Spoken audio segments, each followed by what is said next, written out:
And they said they felt a big boost of energy. Well, I just took some. And it's like natural cocaine. Well, cocaine is natural, isn't it?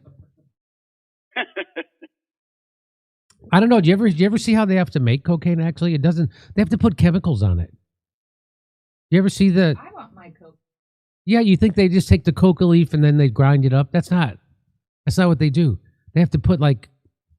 It's a big process. Anyway, but anyway. I've seen License to Kill. Oh, is that it? What do they do, Mike? Do you know? That's the James Bond movie about the coke Oh, okay. cartel. So I tweet out, a video of my stand-up, and I go, "Oh, look, a great night of comedy. People from the left and the right coming together. Realize we have more in common than divides us." And people are like, "I'll never fucking sit with a goddamn Democrat after what they did." That's not Democrats. And people are like, "Fuck the goddamn Republic." It's not Republicans. Left doesn't mean Democrat. Right does not mean Republican. Not to me, anyway. Not to me. I don't mean Lindsey Graham and AOC. That's not what I mean. Ugh. That's not what I mean. Get those two together. Ha! Sounds like Chuck Schumer. Oh, I'd love to see that. You have to get ready. You're all set. Here we go. Okay, ready? Hey, this is Jimmy. Who's this? Jimmy, how are you? This is the governor of the great state of California, Gavin Newsom, calling you from the State House here in Sacramento. Oh, hey, Governor. I don't believe we've spoken before. I don't believe we have either. And you know what? I'm going to take the blame for that. I have admittedly been remiss in not calling you in the past. But, Jimmy, what we're trying to do now at the governor's office is establish dialogues. You know what, Governor? I bet you could do a mean J.D. Pritzker. But anyway, Newt, I got you. New dialogues, unprecedented dialogues. Oh, dialogues? With what I like to call CCVs, or Crucial California Voices. Oh, okay. And Jimmy, in the past few years, you have firmly established yourself as one of California's most crucial voices. Definitely. So I am thrilled for this opportunity for us to finally have a chat. Well, what do you want to chat about, Jack? Because I'm of the mind that that's what leadership is really about, reaching out and listening. Time to listen to the people and their concerns. What's going on at the street level. Yeah. So these chats are crucial, in my opinion. Yeah. I make a point to constantly be talking to my fellow Californians about what's on their mind. So much so that my voice is constantly hoarse. I know. That's from all the conversations I have on a daily basis. Okay. And not because I'm purposely trying to sound like a young Bill Clinton without the hillbilly accent. Because you're going to be running for president. That's me doing you. So after this call, my voice is going to be even hoarser from all the listening I'm going to be doing. Well, I'm glad you called, Mr. Governor, because I've always wanted to ask you. Jimmy, you probably know about our actions on Monday, where we urged local municipal governments here in California to ban what we have called persistent camping. While we want to be humane and empathetic, of course, we need to say enough is enough with the homelessness problem here in California. Persistent camping. Okay. Well, what's your plan to do about the persistent camping exactly? Jimmy, we are tired of this constant landscape of human misery. Sure. Let's be honest with ourselves. Uh-huh. It's time to take back the streets. Uh-huh. It's time to take back the sidewalks. Take back the curbs. Yeah. Take back the driveway aprons. Yeah. Take back that little grassy section between the curb and the sidewalk. I don't know if there's a name for that patch specifically, but we need to take it back.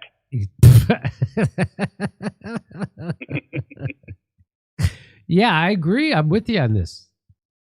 Yeah, we all agree. Yeah. We all agree that these homeless encampments that I personally have allowed to grow and swell like out of control algae blooms in a lake Yeah. need to be swept away so that people from respectable tax brackets no longer have to see them anymore.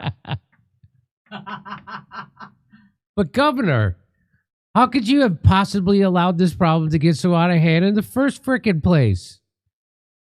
Jimmy, I hear your question, and it's a vital one. Yeah. And it does need to be answered. Yeah, sure. The reason I've decided to solve this problem now Oh, yeah? is because we have finally achieved the level of state and municipal cooperation that is required to finally see a lasting and permanent solution to this crisis. Yeah, that didn't answer my question at all. And Jimmy, to address the second part of your question. There's no second part of my question. It's just the one part. Excuse me. To address the second part, I'd have to say that yes, to perhaps the cynical minded, it might appear suspicious that I followed up coming close to criminalizing homelessness in California with the announcement that illegal aliens or undocumented, whatever, would not have access to free medical care in the state of California. Right. I fully understand that to my political opponents, that gives them fodder, that the successive targeting of two of society's most vulnerable groups, the unhoused and the undocumented, gives the appearance of brazen political opportunism. It does. A rapid-fire assault on the weak solely for the purpose of appealing to the right wing. Yeah. So to build a larger political support base nationwide and to lay the groundwork for larger political aspirations. Well, yeah, is that the case? The small-minded among us might even ask, is that the case? Is it the Honestly, case? such a question does not even warrant a response, but if I were asked that, I would have to say no, no, and no, and point out that these measures that we've taken in the last week were practical measures undertaken for pragmatic reasons. I won't ever sugarcoat. Okay. We have substantial problems here in California, and they need to be addressed, and that's what we are doing. I have time for one more question. Are you running for president? Look, Jimmy, I am the governor of California. Yeah. And that means all of the state of California. Uh-huh. So I cannot play favorites with my teams. But yes, growing up in the Bay Area, and I've made no secret about this in the past, the 49ers will always be my team in my heart. But I do not allow that to affect how I govern. When I'm in Dodger Stadium, I am the biggest Dodgers fan in the world, and so on and so forth. I'm a California fan. Wow. You know, I've heard politicians dodging questions before, but politicians answering questions that no one even actually asked. That's a new and bold strategy, sir. Thank you. Well, I don't think that I've really learned much at all, really, so far. But thanks for calling and establishing a dialogue. Jimmy, I've always said at the end of the day, the best thing you can do is to have your final, long-winded, meaningless platitude start out with, at the end of the day. Yeah. It sounds wise. It sounds final yet gentle. Really puts the landing gears down on your bullshit. Well, thank you, Governor Newsom. I agree with you 100%. Yeah. Now I got to go get this shit out of my hair. Why get it out? Yeah, I actually can't. It's permanent. Okay. All right. That was great. All right. Let's go move on. Nice job. Fantastic. I like permanent camping, ladies and gentlemen. Permanent camping. Oh, persistent Camping is what we choose to call it, Jimmy. Persistent camping. Okay. Hey, this is Jimmy. Who's this? How's it swimming, Funkopotamus? It's your old buddy George Clooney, the Cloons. Ah, friend of the show, George Clooney. Thanks for calling, George. How are you? Jimmy, I am over the moon almost as much as I was when I married my beautiful wife, Amal, who is amazing and graceful. Honestly, she's like a gazelle, as I've said in the past. Yes. Almost as happy as on that day. Oh, yeah, and why is that? Jimmy, my Broadway play, Good Night and Good Luck, just became the first Broadway play to break $4 million in profit. This is historic, Jimmy. It's a first. That's pretty neat. Pretty neat. I'd say it's more than neato. It's galvanizing and invigorating. Jimmy, it's not about me or even our play. This is a positive augur for the theater in general. I really feel like our culture is on the precipice of a renaissance of live drama. It sounds good. Not a big play guy myself. Not a big... Jesus, why'd I even call you? No one wants to talk to me about this. George, if you don't mind, I'd like to switch gears here. You're in the news, but not for your little play. You're in the news for revelations about what happened at that fundraiser with... Oh, here we go again. Everyone's got to get me to talk about the Biden thing from fucking last year. Yeah. Jesus, let's move on already. Can a guy successfully get the most powerful person in the world to step down, thereby altering the course of human history without people bringing it up all the time? Good God, man, I'm just a human being trying to live my life. Hey, people want to know what happened. Okay, since it's you, I'll tell it again. The big fundraiser I was hosting, Biden comes backstage, clearly doesn't recognize Does not recognize you. No. Does not. His handler had to remind him, this is George. And then Biden says, thanks for coming. Thanks for coming. My own fucking event. Yes. And that's when I knew he wasn't there anymore and he should step down. A few weeks later, I wrote that op-ed. The rest is history. Interesting. I didn't know that's what happened. Well, no one really did. I didn't exactly go around squawking that tale, but I was interviewed for a book and I told the story, and apparently that's where I fucked up. Wait. What book? Jake Tapper from CNN and Alex Thompson from Axios co-authored a book about Biden's decline, how they covered it up, and who made him run again. They asked me for an interview, and like it or not, I am a big part of that, so I thought it would be a responsible platform to say what happened. Okay. The book comes out May 20th. These days, the only way to move serious pulp, that's cool cat for sell a lot of books, is to promote the book way ahead of time by dropping little tantalizing tidbits every few weeks. These tidbits, factoids, nuggets, invariably make the news, and every tidbit from this fucking book is about fucking me. I see. So I'm trying to do this Broadway thing, single-handedly reviving the ancient Greco-Roman art of the theater, but I'm in the news for that? No. The headline is, upcoming book reveals George Clooney freaked out by Biden's translucent skin at dinner or some shit. Gotta be annoying, huh? Annoying to begin to describe it. I can't wait for this fucking thing to finally come out so my life can get back to normal. Amal says I haven't been myself lately. Do you know how scary that is to hear from your own gazelle wife?